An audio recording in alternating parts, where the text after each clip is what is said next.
Il est 16h50, c'est l'heure du grand dossier. Soyez les bienvenus en direct sur LCI, Canal 15.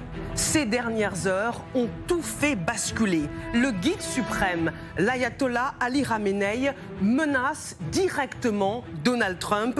L'Iran ne se soumettra à personne, dit-il, et il met en garde les Américains contre des dommages irréparables. Nous savons où se trouve le guide suprême, lui répond Donald Trump. C'est une cible facile et notre patience est à bout. Les Américains vont-ils éliminer Khamenei et anéantir le régime? Nous serons en direct avec Mahmoud Moradkhani. C'est le neveu de l'ayatollah Ali Khamenei, un opposant au régime et donc à son oncle. Il est exilé en France.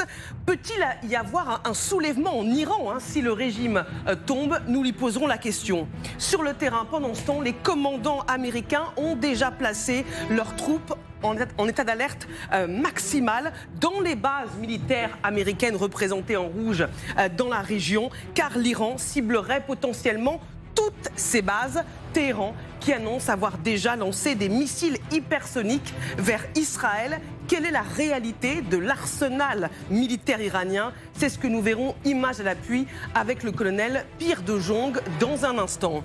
Iran, Trump prêt à frapper? C'est la question du grand dossier ce soir.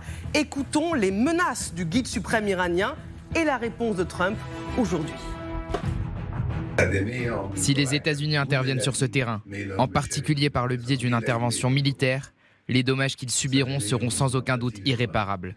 3 mots très simples. Ils sont très simples. Reddition sans condition. Ça veut dire que j'en ai marre, d'accord? J'en ai marre, j'abandonne, on arrête. Ou nous allons faire sauter toutes les installations nucléaires qui sont un peu partout. Reddition ou je frappe.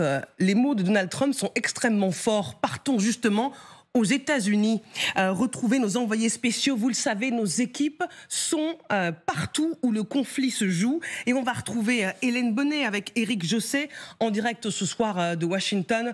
Bonsoir Hélène. Trump se prépare à frapper l'Iran?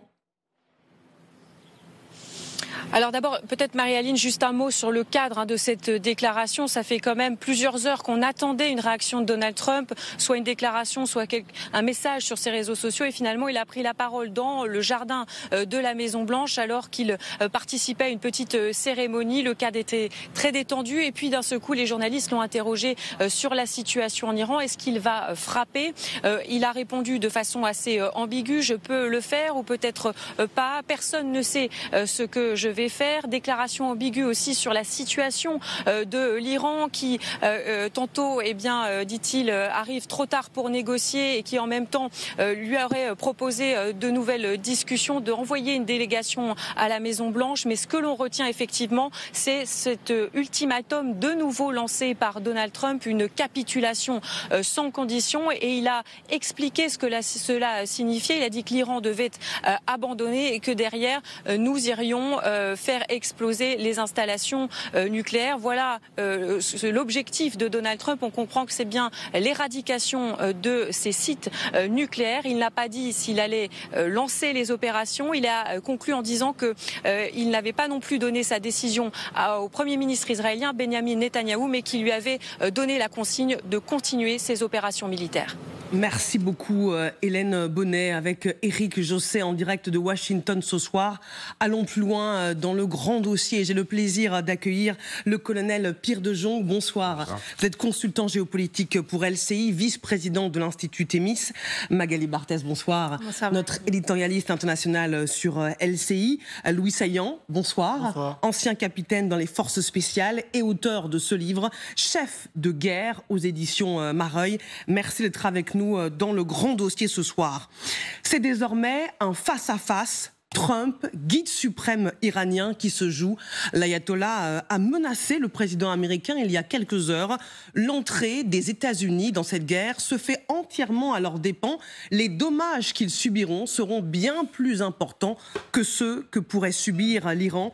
À l'heure où nos confrères de CNN ont déjà fait savoir que le président Trump est de plus en plus enclin à utiliser des moyens militaires américains pour frapper les installations nucléaires iraniennes, mais aussi, éventuellement, on l'aura compris, à éliminer le guide suprême iranien. Depuis Washington, aujourd'hui, face à la presse, Trump joue avec les nerfs de Téhéran en disant qu'il ne répond pas. Il ne dit pas quand et s'il va frapper, mais on a bien compris, Magali, que Donald Trump n'a jamais été aussi proche de déclarer la guerre à l'Iran. Complètement. On a vraiment l'impression que le ton a quand même changé dans la bouche de Donald Trump, qui jusqu'à présent semblait encore parler beaucoup de négociations.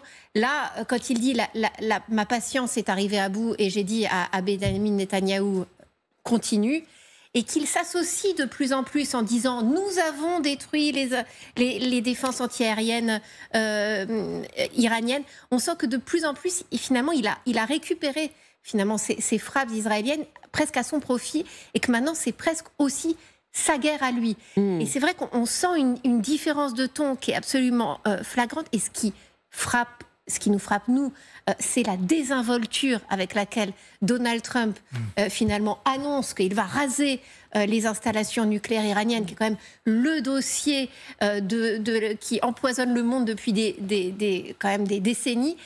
Et la désinvolture et le vertige qui peut nous prendre quand on pense aux conséquences de tout ça. Jusque-là, le président américain ne voulait pas aller aussi loin. Alors, qu'est-ce qui l'a fait basculer ces dernières heures? Regardons ensemble ce que dit le New York Times dans leur dernière enquête. Trump souhaitait gérer l'Iran selon ses propres conditions et non celles de Netanyahou, et il avait affiché sa confiance en ses capacités à négocier. Mais il en était venu à croire que les Iraniens le menaient en bateau. Le lundi 9 juin, Trump a téléphoné à Netanyahou. Trump a été impressionné par l'ingéniosité de la planification militaire israélienne. Après avoir raccroché, il a déclaré à ses conseillers « Je pense que nous devrons peut-être l'aider ». Colonel, est-ce qu'on est en train de basculer d'un conflit Israël-Iran dans lequel les Américains étaient impliqués à un conflit États-Unis-Iran? Alors, peut-être, il faut rester prudent, comme on ne sait jamais. La décision est probablement prise, mais à l'heure où on parle, il n'y a pas d'engagement militaire, donc c'est compliqué. Et puis il y a toujours une espèce de, le brouillard de la guerre, comme toujours. Il faut toujours qu'il y ait une espèce d'incertitude, parce que sinon ça ne fonctionne pas comme ça. Donc l'incertitude fait qu'aujourd'hui, on ne peut pas considérer que les Américains sont entrés en guerre contre l'Iran. Par contre, ce qui est sûr, c'est que c'est un appui massif aux Israéliens. Il n'y a aucun doute sur le fait qu'il est à 100% en phase avec Netanyahou. Alors maintenant, c'est les conditions. Parce qu'en plus, je reprends le mot qu'il a utilisé, qui m'a considéré, il va falloir faire sauter toutes les installations nucléaires de ce pays. Bon, je veux dire qu'il n'y a pas plus trivial que cette phrase. Maintenant, les conditions pour faire sauter les centrales nucléaires, c'est simple, il n'y a qu'à regarder une carte, il n'y a qu'à voir le matériel qui est actuellement mis en place, c'est juste colossal. Vous voyez ce que je veux dire? Quand vous mettez 20 avions de ravitailleurs des États-Unis... mais c'est ce qu'on va voir avec les cartes, justement, avec vous dans un instant. On voit bien qu'on est, en tout cas, au-delà de la dissuasion, au-delà de la force de persuasion. Louis Saillant, il y a un cap qui a été franchi ce soir. Oui, il y a un cap. Alors après, ce qui est intéressant de voir, c'est est-ce que finalement les Israéliens n'ont pas besoin des Américains pour certaines manœuvres? Parce qu'il y a un truc qu'il faut garder en tête, c'est que les Iraniens, alors outre leur doctrine sur laquelle je ne vais pas revenir, mais ils ont quand même tout un volet souterrain qui est colossal. En fait, c'est eux qui ont développé toutes les galeries du Hezbollah. Ils ont importé un savoir-faire de Corée du Nord, pour l'anecdote, pour pouvoir creuser des galeries. Donc en fait, ils ont des installations qui sont sous terre. Ils en ont un très très grand nombre. Donc en fait, cette guerre risque de partir sous terre. Et les Américains le savent, les Israéliens le savent. Les Israéliens sont quand même assez limités. On avait parlé d'une fameuse bombe il y a quelques jours, la fameuse GBU-57, dont seuls les Américains sont possesseurs, qui est un mastodonte. Le truc pèse 13 tonnes. Il y a plus de 2 tonnes d'explosifs à bord. Et en fait, son seul objectif, c'est de pouvoir plonger sous terre, largué depuis un avion, pour frapper en profondeur. Et ça, il n'y a pas grand monde qui peut le faire. Et même chez les Américains, c'est un outil qui est assez encombrant et limitant, puisqu'il n'y a que 2 avions qui peuvent le porter. Donc c'est des avions stratégiques qui pourraient traverser l'Atlantique pour rejoindre la zone sans souci. Mais ils auraient potentiellement besoin d'eux, parce qu'il y a quand même un risque que cette guerre, en fait, elle ait lieu sous terre, avec en plus le risque, si on touche des centrales nucléaires, etc., que les Iraniens le sachent. Ça, c'est un risque secondaire qu'on ne mesure pas tout de suite, mais il y a un risque de prolifération nucléaire. Puisque les Iraniens peuvent très bien se dire, bon, s'ils savent où sont les centrales, ne serait-ce pas une bonne idée de mettre un peu de combustible de côté, et donc de commencer à voyager dans ces galeries et à ventiler le matériel un peu ailleurs. On sait très bien qu'ils ont des galeries, ils peuvent aller au Liban sans voir la lumière du jour. il y a des galeries qui traversent la frontière, il y a tout. Iran, Liban, Ouais, pouvoir protéger leur stock. Je voudrais vous montrer aussi une image ce soir. Elle nous vient de Tel Aviv. Et regardez ce qui est placardé sur ces immeubles. Mr. President, finish the job. Monsieur le Président, finissez le travail. Voilà ce que ces pancartes disent pour inciter Donald Trump à passer à l'action. Une entrée potentielle en conflit à ses risques et périls. Jade Partouche, bonsoir, vous nous avez rejoint.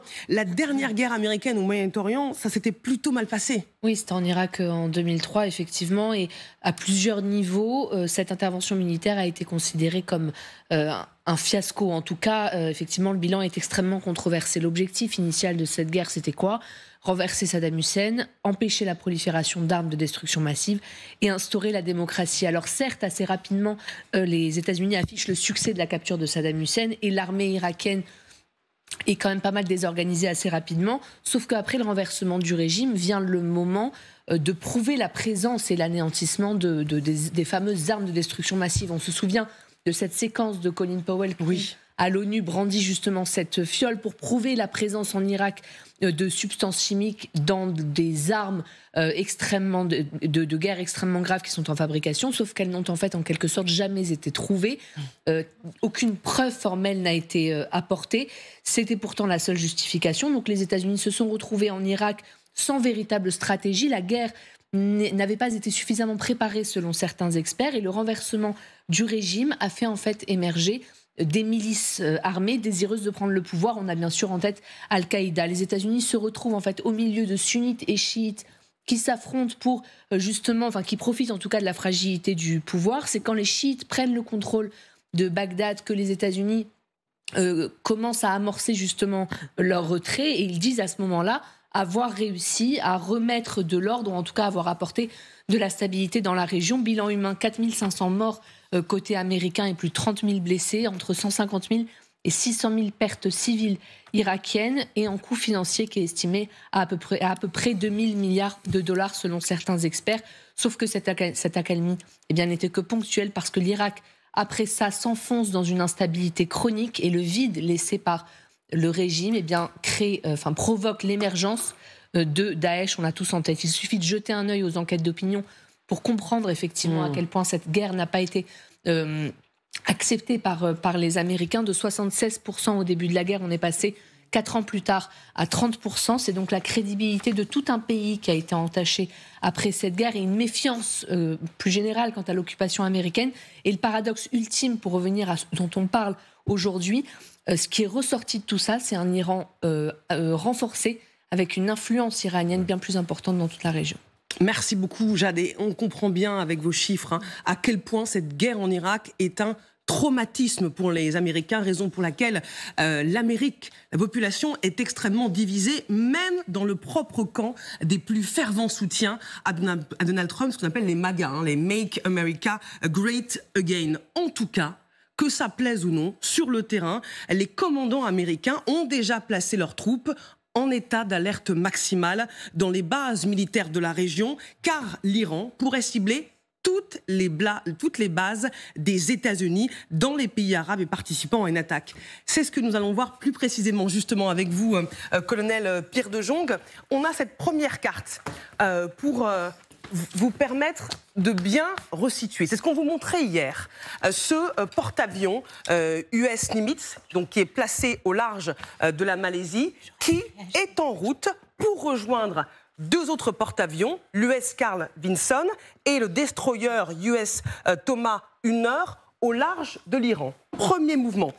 Autre mouvement, entre 20 et 30 avions ravitailleurs américains que nous montre Flight Radar, qui sont déjà en route pour le Moyen-Orient et ils ont déjà fait hier une étape intermédiaire au Royaume-Uni avant de repartir. Et aujourd'hui, que se passe-t-il ?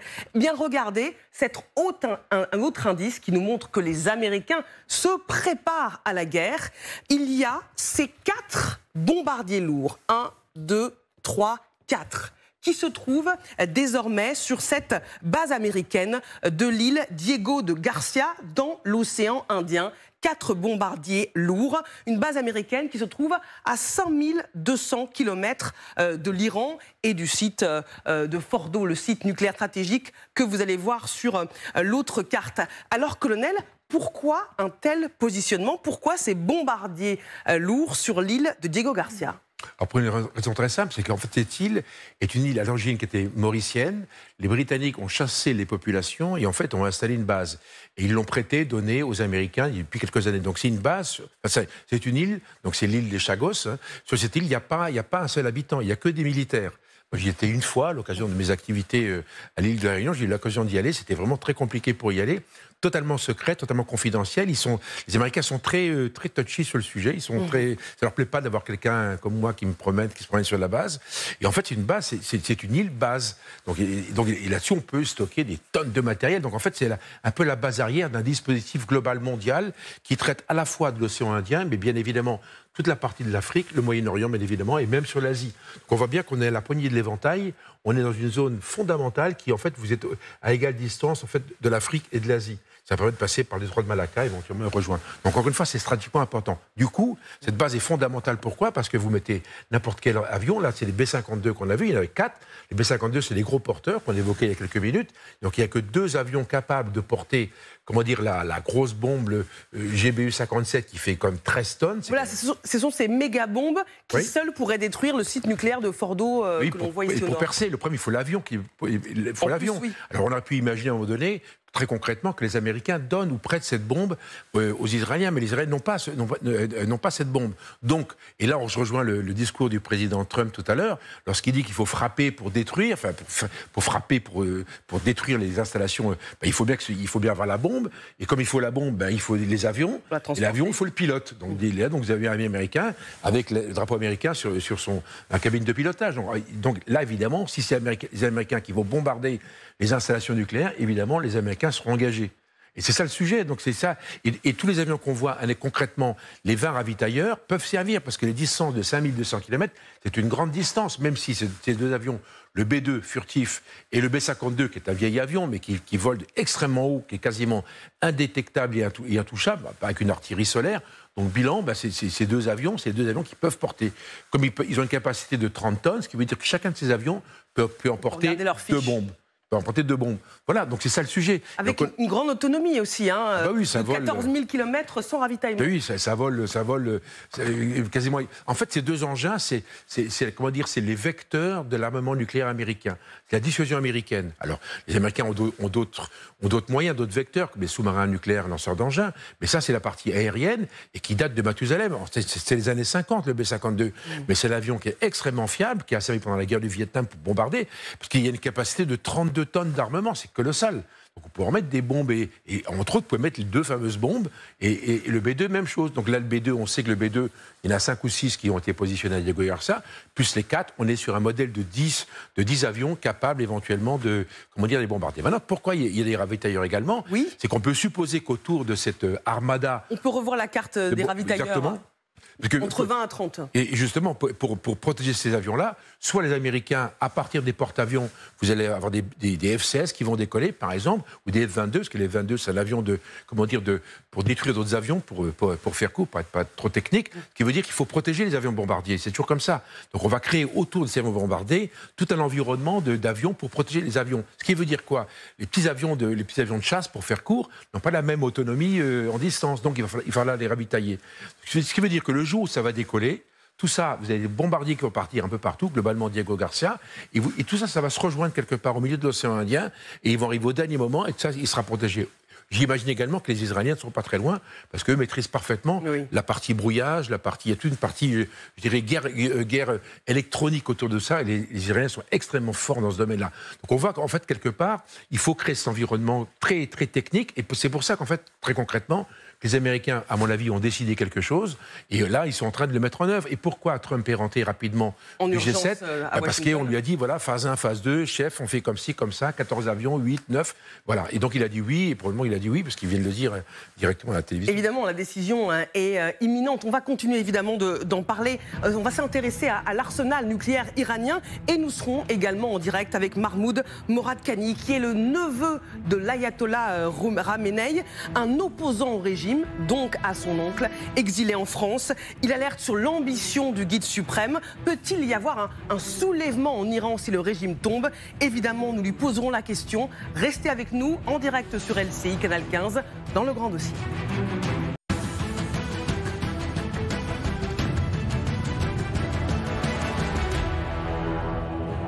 Vous êtes bien devant le grand dossier intitulé ce soir « Iran, Trump est-il prêt à frapper ?»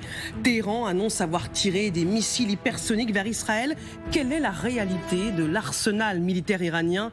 C'est ce que nous verrons, cartes et images à l'appui, avec le colonel Pierre de Jong dans un instant. Nous serons également en direct avec Mahmoud Moradkhani. C'est le neveu de l'ayatollah Khamenei, un opposant au régime et donc à son oncle. Il est exilé en France depuis des années et il alerte sur l'ambition du guide suprême de s'étendre dans toute la région. Nous lui poserons des questions dans un instant, mais d'abord les principaux titres de l'actualité.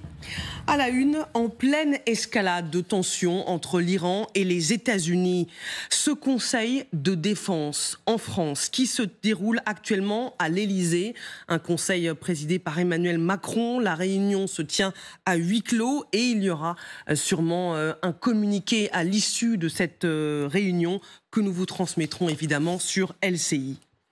Dans l'affaire des airbags défaillants Takata, après 18 décès et 25 blessés en France, le ministre des Transports demande l'immobilisation de toutes les Citroën C3 faisant l'objet d'un rappel. En cause, ces airbags défaillants du fabricant Takata. Dernier accident mortel en date, celui d'une femme de 37 ans dont l'airbag avait explosé sur l'autoroute à Reims il y a une semaine. Elle n'avait jamais reçu la lettre recommandée envoyée fin mai par Citroën. 82 000 voitures sont concernées en France. Et enfin, c'est une première mondiale. Netflix diffusera les chaînes et contenus de TF1 en France en 2026. 10 millions de foyers sont abonnés. Un partenariat inédit qui a été signé entre les deux groupes. Netflix n'avait encore jamais ouvert sa plateforme à un autre opérateur. Les 5 chaînes seront donc disponibles, tout comme la plateforme TF1+, sans quitter l'environnement Netflix. Voilà pour l'essentiel de l'actualité à 17h20. Vous êtes bien devant le grand dossier consacré à cette question.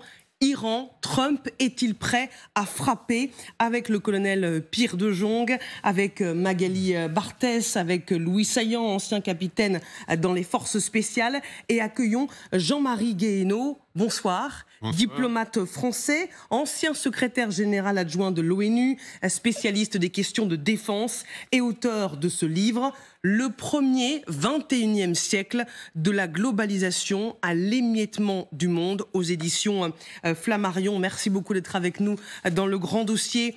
L'Iran, vous le savez, menace désormais directement les États-Unis. Regardez ce message posté par Ali Khamenei, qui est le guide suprême.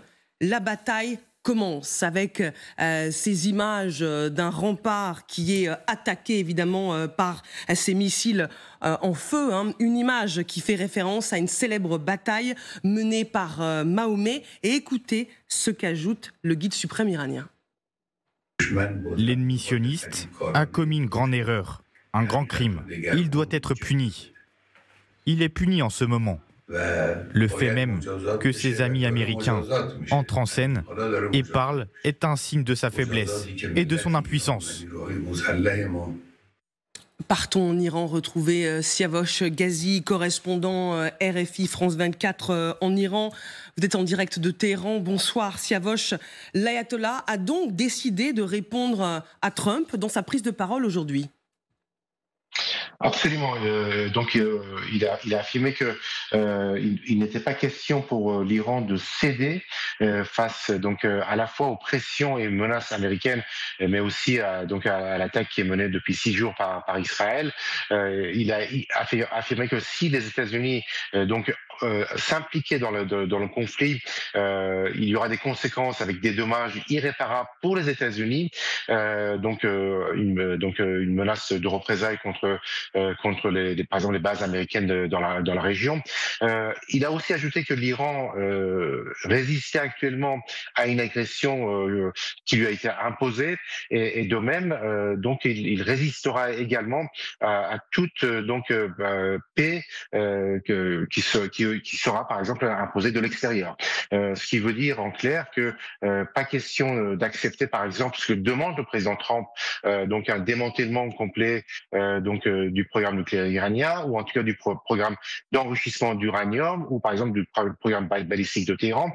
Alors, au moment même où ce message vidéo a été diffusé par la télévision d'État, des frappes ont commencé d'une intensité sans précédent dans le centre et les quartiers de l'est de Téhéran, mais aussi dans les quartiers du nord de Téhéran.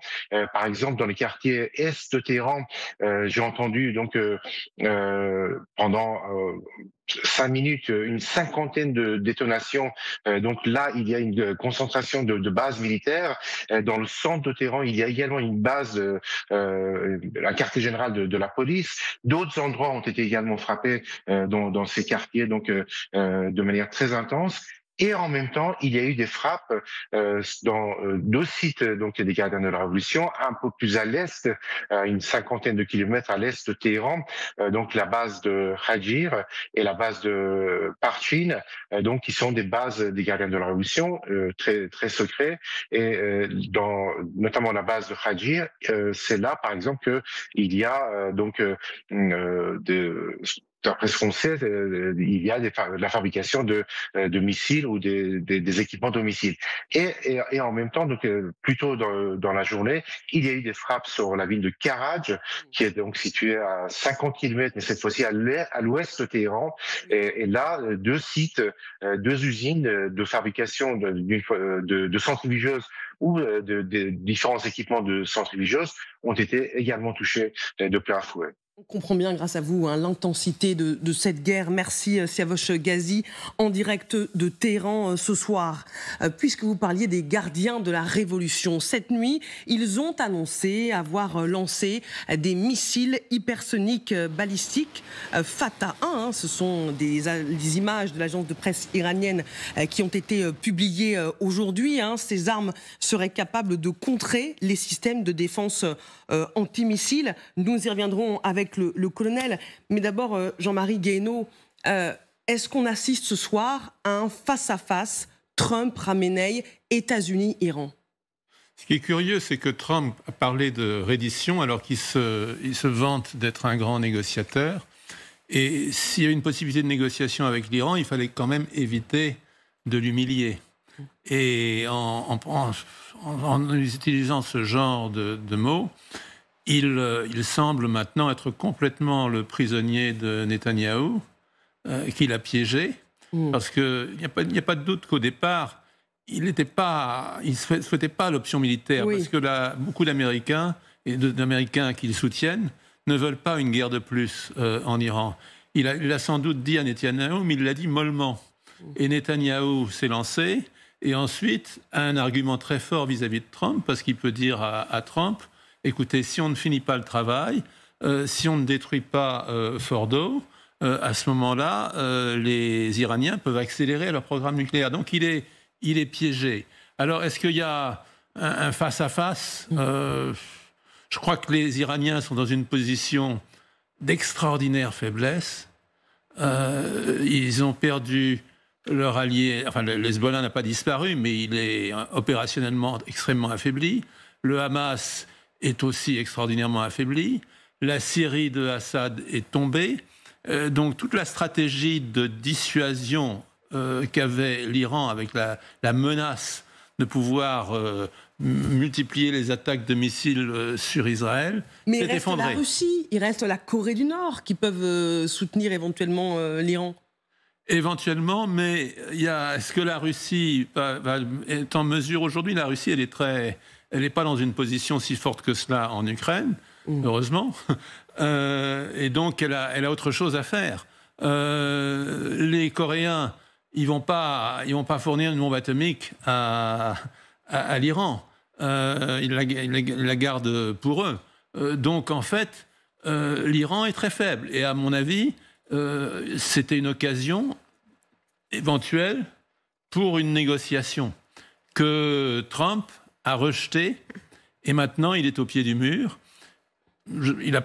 Alors peut-être que dans sa logique, il s'imagine quand il dit peut-être je vais frapper, peut-être je vais pas frapper, il s'imagine que peut-être avec cela il va obtenir des concessions de l'Iran, mais cette diplomatie ultra publique, c'est peu probable. Ça marche pas. Évidemment. Vous parliez des missiles. On ne sait pas si la Corée du Nord serait en capacité de fournir d'autres projectiles ou lanceurs, comme on dit dans le langage militaire, à l'Iran. Mais regardez ces missiles balistiques hypersoniques Fatah 1.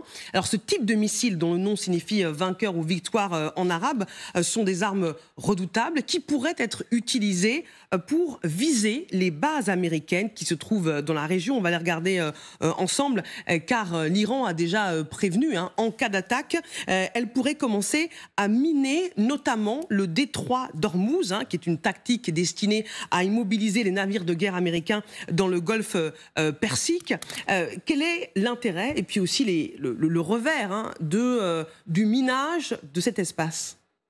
Les mines, il faut les enlever. Donc le problème, il faut les enlever. Et puis deux, il n'y a pas bateau qui passe. Et là, c'est une catastrophe. Moi, je pense honnêtement que la séquence américaine telle qu'on va la vivre ou qu'on la vit actuellement, avec cette montée en puissance, elle concerne autant le Hormuz et le golfe Persique, éventuellement avec son blocage, que les installations nucléaires. Parce que là, pour le coup, vous avez une véritable, il y a un ébranlement mondial. Vous voyez ce que je veux dire? Il y a le monde est concerné par ça. L'Iran, bien évidemment aussi, mais l'ensemble de la planète. Et ça, je pense que les Américains ne le toléreront jamais. Et là, je pense qu'ils peuvent vraiment taper plus fort encore que sur la partie nucléaire qui va nous concerner, en fait, globalement, à l'heure où on parle, qu'un bombardement d'installations enterrées. Là, c'est des porte-avions, c'est des groupements aéronavals, et là, c'est la conquête il faudra déminer, et puis détruire tout le système militaire iranien qui est le long du golfe Persique. Donc ça, c'est un sacré sujet, et je pense que les Iraniens, c'est l'ultime carte qu'ils ont aujourd'hui, en magasin. Louis Saillant. Oui, en plus, les surfaces sont très grandes, on ne se rend pas compte, mais en fait, tout est très grand, c'est un pays qui est extrêmement étendu, l'Iran. Et donc, le fait de miner cet ensemble est très complexe, et pour ajouter à ce que dit le colonel, il y a aussi un ensemble de gazoducs qui passent dans ces régions-là et qui alimentent en partie l'Europe. Donc là aussi, il y a un enjeu économique majeur qui pourrait contribuer à asphyxier, à harceler. Parce que ce qui est intéressant aussi dans l'Iran, c'est qu'ils ont toujours eu une doctrine qui est très particulière. Parce qu'en Europe, il n'y a pas beaucoup de pays qui ont cette doctrine-là. Mais c'est vraiment une doctrine de défense en profondeur. C'est-à-dire qu'ils savent qu'ils ne peuvent pas faire le poids face à des pays comme les États-Unis ou des grands pays européens. Donc leur doctrine, c'est d'avoir des éléments, des proxys, une espèce de coussin autour d'eux pour déstabiliser un petit peu les pays autour d'eux, pour les essouffler, les harceler un petit peu avec les milices chiites, avec le Hezbollah. Et donc ça contribue à faire un effet de saturation qui va décourager les gens d'attaquer l'Iran en se disant ils vont perdre trop de moyens, trop d'énergie à entrer en conflit avec l'Iran. Mais c'est ça qui est tombé, justement. Exactement. C'est ce bouclier-là qu'ils n'ont plus. Et c'est ça qui pose un véritable problème à l'Iran. D'où, alors maintenant, cette hypothèse du détroit d'Ormuz, c'est 20% du pétrole mondial. Oui, c'est énorme. Par là. Donc, c'est dire que c'est une déstabilisation, en effet, économique planétaire. Quant aux bases américaines au Moyen-Orient, il faut savoir que les Américains sont en alerte maximale depuis déjà une semaine, puisqu'ils ont déjà fait rapatrier notamment les familles et les personnels non essentiels, justement parce que, évidemment, que c'est ce danger. C'est 40 000 soldats américains dans la zone. Ils ont même fait rapatrier, justement, vers ces bases américaines du Golfe, du matériel anti-drone qui devait être livré à l'Ukraine. C'est dire si, aujourd'hui, ces bases-là, elles sont archi protégées. Maintenant, on a quand même l'impression d'un régime iranien qui brandit énormément de menaces. Mais quand on regarde les salves de missiles qui sont par exemple envoyées sur Israël, il y a plutôt... le nombre est en train de baisser au fur et à mesure. Il n'y a pas eu de mort la nuit dernière en Israël. Il y a des missiles, mais il y en a moins maintenant. Comme si finalement, ça y est, les capacités de riposte iranienne commençaient un peu à s'essouffler. Parce qu'il y a à la fois, évidemment, la protection aérienne d'Israël, mais Israël est en train de frapper de manière systématique toutes les bases, les rampes de lancement de ces missiles, est en train d'essayer de détruire les stocks de missiles en faisant le pari qu'ils vont réussir à essouffler cette menace balistique. Eh bien justement, colonel, vous allez nous expliquer tout ça devant le grand écran. Quelle est la réalité de l'arsenal militaire iranien? Alors, comme la disait Magali, l'arsenal balistique au tout départ, il est estimé à 3000 missiles, selon des sources occidentales. Ça veut dire 300 par mois en capacité de production. Et dans 6 ans, voilà, ce qui est projeté, c'est 20 000 missiles balistiques. Mais comme le disait Magali Barthès, c'est un stock qui s'amenuise, puisque depuis le début du conflit, environ la moitié de ces missiles auraient été détruits. Est-ce que leur capacité de nuisance, malgré un stock qui diminue, elle est toujours très inquiétante, colonel? Alors, plutôt que de répondre rapidement là-dessus, je voudrais rebondir sur ce qui vient d'être dit, et c'est dans la continuité. C'est vrai que dans la doctrine des Iraniens, il y avait deux pôles, en fait. Il y avait un pôle extérieur tel qu'il était évoqué, c'est le mot coussin parfaitement adapté, avec toute une série de pays, des proxys, le Hamas, etc., qui animaient et qui déstabilisaient, et qui étaient en fait le bras armé extérieur de l'Iran. Et le deuxième côté, c'était quoi? C'est toute la partie des missiles. Pourquoi? Parce que comme ils étaient sur une stratégie pour acquérir de l'armement nucléaire, il faut bien le mettre quelque part, votre armement nucléaire. Donc ça, vous mettez sur des bombes, avec des avions, mais ils ont pas d'aviation. Ils ont une aviation qui date de l'époque des Américains, qui date des années 80, 70. Donc ils n'ont pas d'aviation. Donc le problème, pour projeter, il faut le vecteur. Le vecteur, c'est les missiles. Donc les missiles, c'est le domaine dans lequel les Iraniens ont fait effort, comme les Russes au passage. Donc aujourd'hui, ils ont une industrie, ils ont des missiles récents, plus ou moins récents, etc. Donc c'est un vrai sujet. Après, ils ont stocké. Parce qu'ils savent fabriquer. Donc, encore une fois, c'est une économie qui est sous embargo, donc ils n'étaient pas très à l'aise pour en faire des millions et des millions. Mais ils ont des stocks. On parle de 3000 missiles. Je crois que c'est un chiffre minimum, parce que j'ai vu d'autres chiffres circuler. On va dire que c'est un chiffre raisonnable. 3000, c'est un chiffre énorme. En même temps, c'est pas non plus des millions. Parce que si on en tire 100 par nuit, comme ça s'est passé il y a quelques jours, on voit que ça s'arrête. Et là, je rejoins Magali, qui disait à l'instant que très concrètement, depuis 2 jours, on voit bien que la quantité de missiles qui arrivent sur Israël est beaucoup moins important. Donc il y a peut-être une forme d'affaiblissement. Sauf s'ils utilisent des missiles particuliers pour tirer non pas sur Israël, mais pour tirer sur ce qu'on disait à l'instant, sur les forces étrangères, américaines par exemple, qui sont au Moyen-Orient. Au passage, je rappelle qu'il y a une base française en Jordanie et une base française au Qatar. Donc on pourrait facilement internationaliser ce conflit, et ça c'est une stratégie, Les intérêts français pourraient être touchés. Bah oui, il suffit qu'ils décident de tirer sur une base française, une base américaine, et en avant, et taper sur un bateau, et que les Houthis en même temps, ils coordonnent un minimum, parce que les Houthis sont dans le sud du Yémen, ils sont encore relativement actifs, c'est probablement le proxy encore le plus actif, le plus dynamique, donc il n'est pas impensable qu'ils mettent une action coordonnée avec les Houthis pour que les Houthis tirent sur des bateaux, les bateaux américains, un porte-avions, que sais-je, etc.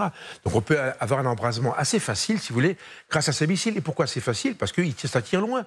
Alors, on peut regarder justement beaucoup plus précisément cette arme redoutable de l'Iran. Je vous le disais, ce type de missile dont le nom signifie vainqueur ou victoire en arabe, les missiles hypersoniques balistiques Fatah 1, qui ont été présentés pour la première fois en 2023, est capable de contrer les systèmes de défense antimissiles. Donc, quelle force de frappe, colonel? Je vous ai interrompu. Non, c'est une force de frappe importante. Le problème, c'est la portée. Ça, c'est un peu le problème qu'ils vont avoir, parce que 1400 km, c'est la distance qu'il y a entre l'Iran et Israël. Par contre, si vous descendez ces missiles le long de la frontière, je dirais, ouest, le long du golfe Persique, là c'est pas du tout la même chose, parce que là, vous allez taper... Là, c'est une portée jusqu'à 2000 km. Exactement. Donc, là, on est entre... Le golfe Persique est ici. Oui. Donc, on voit bien que tirer sur Israël, c'est compliqué. On est en limite de portée, on est trop loin.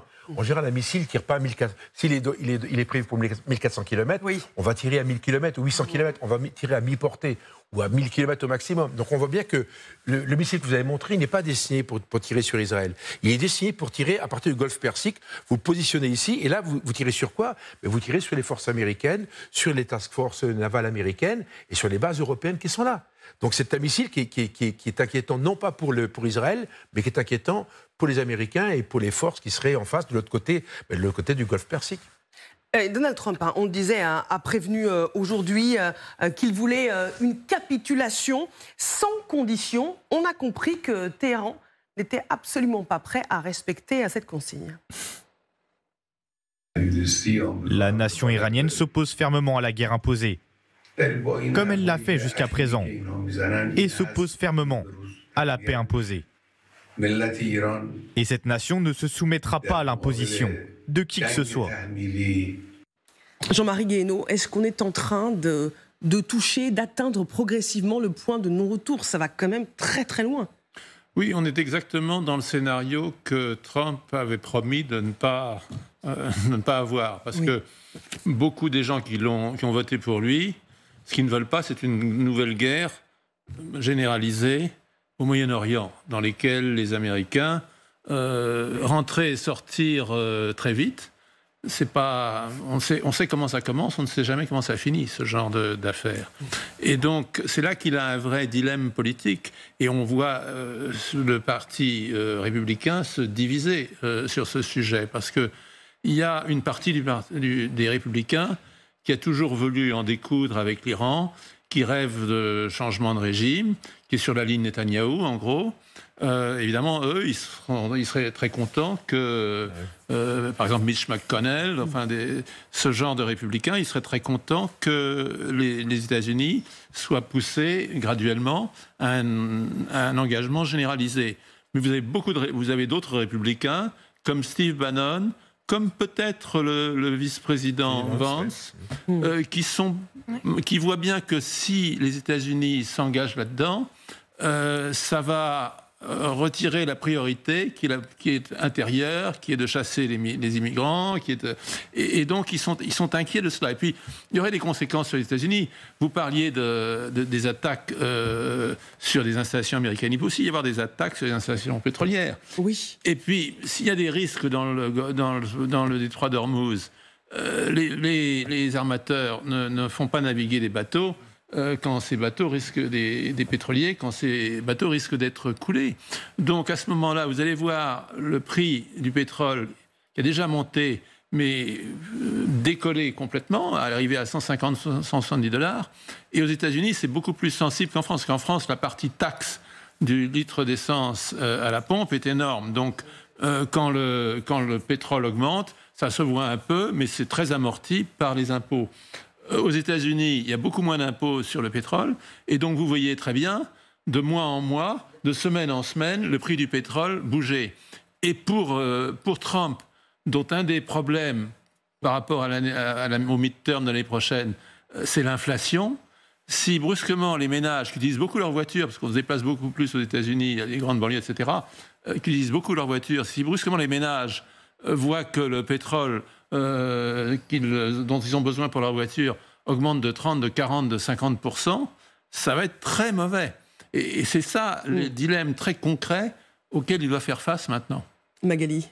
Lors du discours d'investiture le 20 janvier dernier, Donald Trump dit « Nous mesurerons notre succès aux guerres que nous empêcherons et peut-être plus important encore, par les guerres que nous ne commencerons pas ». Et évidemment, le peuple MAGA, c'est-à-dire vraiment le cœur de l'électorat trumpiste, ne veut pas de ces aventures à l'étranger. Et c'est vrai que ça oblige finalement Donald Trump à beaucoup d'acrobatie pour justifier le fait qu'il faille peut-être y aller, que c'est une opportunité historique de se débarrasser du nucléaire iranien. Il a eu une prise de bec avec l'un de ses grands soutiens, Tucker Carlson, qu'on voyait absolument partout dans tous ses meetings, et auquel il a dit qu'il ne voulait pas d'une intervention, auquel il a dit mais rendre sa grandeur à l'Amérique, c'est aussi ne pas permettre aux Iraniens de posséder la bombe. Donc ce qui montre à quel point il va devoir se justifier aussi face à ce peuple Make America Great Again. On va poursuivre ce débat avec un opposant au régime. Nous sommes en direct avec Mahmoud Moradkani. Bonsoir. Vous êtes le neveu de l'ayatollah Ali Khamenei. Vous êtes un opposant au régime, donc un opposant à votre propre oncle. Vous êtes exilé en France depuis des années et pour des raisons de sécurité, nous n'allons évidemment pas révéler où vous vous trouvez en direct. Merci d'être avec nous dans le grand dossier. Je voudrais d'abord vous faire écouter ce qu'a dit Donald Trump aujourd'hui et je vous ferai réagir juste après. Écoutons le président américain. 2 mots très simples. Une reddition sans condition. Soyons clairs, j'en ai assez. J'abandonne. Ça suffit. Ou alors nous allons faire exploser tout le matériel nucléaire présent là-bas. Ils ont toujours eu de mauvaises intentions. Ça fait 40 ans qu'ils disent « mort aux États-Unis, mort à Israël, et mort à tous ceux qu'ils n'aiment pas ». Ils sont comme des brutes, comme des harceleurs à l'école. On verra ce qui va se passer. Beaucoup de choses peuvent arriver. Une guerre, c'est complexe. Rien n'est jamais complètement terminé. Mahmoud Mourad Kadni, est-ce que la reddition est une option imaginable si jamais il était acculé pour le guide suprême? Bonjour, merci de votre invitation. Je pense que ce régime, et en particulier Ali Khamenei, serait prêt pour conserver son régime, accepter peut-être n'importe quoi. Peut-être qu'actuellement c'est un peu retard, mais ils pensent aussi à sa survie et ils veulent continuer la République islamique. Et je reviens 2 minutes, si vous permettez, 2 secondes sur ce que vous avez dit. Non, mais il n'y a pas de problème de sécurité. J'habite, je réside, je suis médecin ORL à Croix, dans la région lilloise. Je suis en France depuis 1986 et comme vous l'avez bien dit, je suis opposant. Et d'ailleurs, mon père aussi, depuis vraiment le début de ce régime, 6 mois, 7 mois après la victoire de Khomeini, nous sommes devenus opposants, mon père en particulier, et nous avons toujours dit que les mollahs, la religion ne doit pas gouverner. Et mon père aussi, qui est décédé il y a 3 ans, était un laïc et militait pour un régime non religieux. Vous restez avec nous, hein. Vous prenez évidemment des risques que vous assumez en vous exprimant en direct à la télévision. On va entendre de nouveau Donald Trump qui souhaite bonne chance au guide suprême et on va vous demander si le régime tombe, est-ce qu'il peut y avoir un soulèvement en Iran pour un autre régime qui serait en phase avec la population iranienne? À tout de suite dans le grand dossier.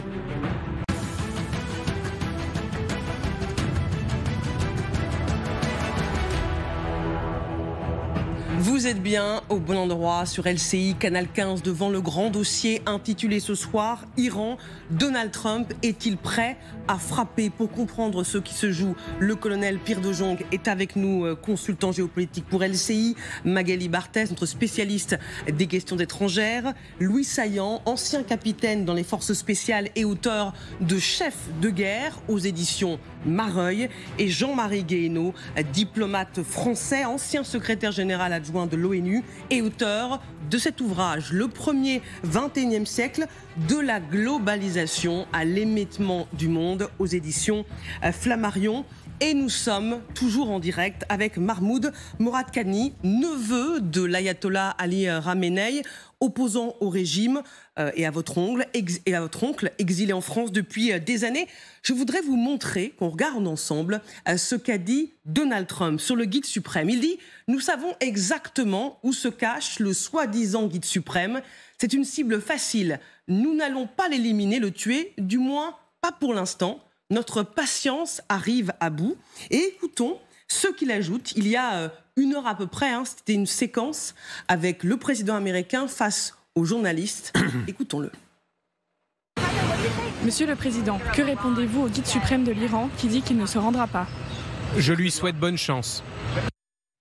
Bonne chance, ça veut tout dire. Est-ce que vous pensez que votre oncle est tellement bien caché qu'il est impossible que les services américains puissent le repérer, ou que l'élimination est bien possible? L'élimination est possible. Pourquoi?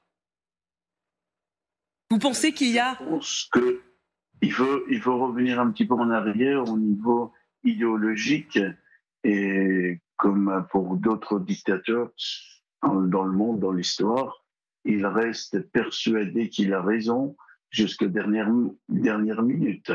Et je pense qu'il est à Machhad. Certains disent qu'il est à Téhéran, caché dans un bunker, mais je pense qu'à Machhad, il serait plus tranquille. Mais quand même, dans toutes les situations, il est possible de l'éliminer, même de l'intérieur. On sait très bien que Mossad et les forces d'Israël ont des personnes très proches de Khamenei et des pasteurs. Donc ils peuvent l'éliminer, soit par des bombes, soit par attentat, mais pour l'instant, c'est pas dans leur intérêt. Et l'élimination simple de Ali Khamenei, je ne pense pas régler totalement le problème. Il resteront encore des fidèles. Et ce que j'ai peur, mon inquiétude principale, c'est que le régime réussit à s'en sortir et après se venge sur la population, comme a fait Khomeini après la guerre avec l'Irak, qui a tué plusieurs milliers de prisonniers. C'est le risque, hein. Vous restez avec nous, Magali, parce que si demain le guide suprême est éliminé ou disparaît d'une manière ou d'une autre, hein, on peut imaginer qu'il décide de fuir, est-ce qu'il y a une opposition capable de prendre la relève ? Il est très très compliqué de répondre à cette question. Les Israéliens appellent à un soulèvement du peuple iranien et on voit bien dans les frappes qu'ils mènent en ce moment qu'ils essayent justement de s'en prendre à l'appareil aussi répressif de l'Iran. Aujourd'hui encore, c'est le QG de la sécurité intérieure du régime iranien qui a été frappé. Et tout ça, ce sont des messages envoyés à la population. Quand Israël frappe des QG de police, ces gardiens de la révolution qui sont impliqués dans la répression, c'est vraiment pour leur dire... Vous aurez le champ libre et allez-y après. Il y a cette volonté vraiment israélienne d'en appeler après au soulèvement du peuple pour avoir ce changement de régime. Mais est-ce que cette population aura ce réflexe-là, pourra le faire ? Il y a beaucoup d'interrogations. Louis Saillant, vous me disiez pendant la publicité, alors qu'on se demandait si Donald Trump allait oser frapper l'Iran et éliminer le guide suprême, que les Américains... ont déjà mené des opérations. On ne peut pas dire qu'ils ne sont plus en guerre du tout depuis la guerre en Irak. Oui, effectivement. Et l'idée, c'est de moduler en fait, l'idée de dire que les Américains partent en guerre. Alors, je ne sais pas s'ils partent en guerre. Est-ce qu'on ne parlerait pas non plus de frappe en profondeur stricte et après, on laisse tel quel. Donc, tel quel, c'est toute la question. Hein, la question de l'après. Est-ce qu'il va y avoir un gouvernement de transition qui va le composer, qui peut prétendre au trône ? C'est beaucoup de questions à laquelle, je n'ai bien sûr pas la réponse, mais qu'il est intéressant de se poser, surtout en ce moment où on comprend que l'escalade va aller assez loin. Donc il y a un énorme enjeu là-dessus. Colonel, c'est quand même hallucinant d'entendre le président américain, lors d'un échange avec la presse, dire bonne chance au guide suprême, sous-entendu, les Américains peuvent le tuer. C'est vrai qu'il est toujours surprenant dans ses réponses et c'est assez déstabilisant. Mais c'est vrai qu'il a une aisance incroyable, qui fait que, encore une fois, si j'étais iranien et je m'appelais comme comme lui, de quelque part, je prendrais cliquer mes claques, quoi. Parce que c'est très inquiétant, parce que je pense que Trump, il pense vraiment ce qu'il dit. C'est qu'en fait, il le dit de façon très légère et très décontractée, mais je crois qu'il pense ce qu'il dit. Et donc, très concrètement, je pense qu'ils ont prévu quelque chose. Alors maintenant, encore une fois, je pense que c'est pas les Américains qui vont faire ça. Je pense que les Israéliens sont bien plus doués que les Américains pour faire ce genre d'opération. Mais bien sûr que s'il y a une opération globale qui se met en place et qu'en même temps, Khamenei est tué à l'occasion d'une frappe ou d'un assaut, que sais-je, etc., bien sûr, les Américains sont concernés par le sujet. Vous savez, le vrai problème qu'on voit apparaître aujourd'hui, c'est quoi ? On l'évoque depuis 3 minutes, c'est la suite. C'est la suite. On voit bien que ce régime est très fragilisé. Il est à 2 doigts de tomber parce qu'ils n'ont plus les missiles, etc., etc. Il se passe quelque chose. Et qui prend la suite ? Et ça, personne ne le sait. Et ça, l'Iran, il y aura un énorme point d'interrogation. C'est quand même très compliqué à gérer parce qu'on ne voit pas très bien qu'est-ce qui pourrait remplacer Khamenei demain matin, en tout cas. Il nous reste très peu de temps. Allez-y, Jean-Marie Guéhenno, avant qu'on entende de nouveau Monsieur Morad Kani. Moi, ce qui m'inquiète beaucoup, c'est ces appels d'abord des Israéliens au soulèvement. Ça me rappelle un peu les appels qu'en 1956, les Occidentaux faisaient aux Hongrois, mais avec, bien entendu, pas l'intention de venir sur le terrain pour les aider. Et aujourd'hui, ni les États-Unis, ni l'Iran, ni l'Israël n'ont la moindre intention de mettre des troupes au sol. Et donc, c'est vraiment immoral d'appeler des gens au casse-pipe alors qu'il y a 150 000 gardiens de la révolution, Pasdaran, l'Iran est très affaibli internationalement, peut-être qu'il n'a plus assez de missiles, etc. Mais ces forces-là, elles ne se sont pas évaporées dans la nature. Et donc, il y a une chose qui est certaine, c'est que si le régime était menacé, il ne partira pas. Je crois qu'il est très peu probable qu'il s'effondre d'un coup, comme ça. Ça me paraît très peu probable. Ce qui risque de se produire à ce moment-là, c'est une guerre civile. Avec toutes les violences d'une guerre civile. Et je trouve qu'en ce moment, on vit un peu dans un moment 2003. C'est-à-dire, tout le monde disait « Oh, Saddam Hussein, une fois qu'il est tombé, l'Irak, la démocratie ». On s'imagine que quand un régime a un dictateur épouvantable, en dessous du dictateur, il y a une merveilleuse société civile prête à s'épanouir. C'est pas vrai. Plus un régime est dictatorial, plus il pourrit la société. C'est ce qu'on a vu en Irak, c'est ce qu'on a vu en Syrie, c'est ce qu'on a vu en Libye. Et en Libye, ça fait maintenant presque 15 ans que Kadhafi a été éliminé. Dieu sait, c'était un épouvantable dictateur. Et la Libye est encore dans le chaos. Et bien justement, très rapidement, Mahmoud Mourad-Kani, il nous reste vraiment 30 secondes. Est-ce que vous pensez qu'une opposition peut prendre la relève de votre oncle si demain il disparaît ? Je suis tout à fait d'accord avec les analyses qui viennent d'être faites, tout à fait difficile à prévoir. J'espère qu'on puisse, et surtout l'opposition à l'intérieur, nous avons encore des personnalités dans les prisons et même en liberté qui peuvent prétendre et pouvoir prendre au pouvoir. Tout dépend de la façon de la disparition de ce régime et effectivement, c'est très difficile de prévoir et j'espère que ça sera au profit du peuple. Merci beaucoup, monsieur Mourad-Kani. Merci à tous d'avoir participé à ce grand dossier.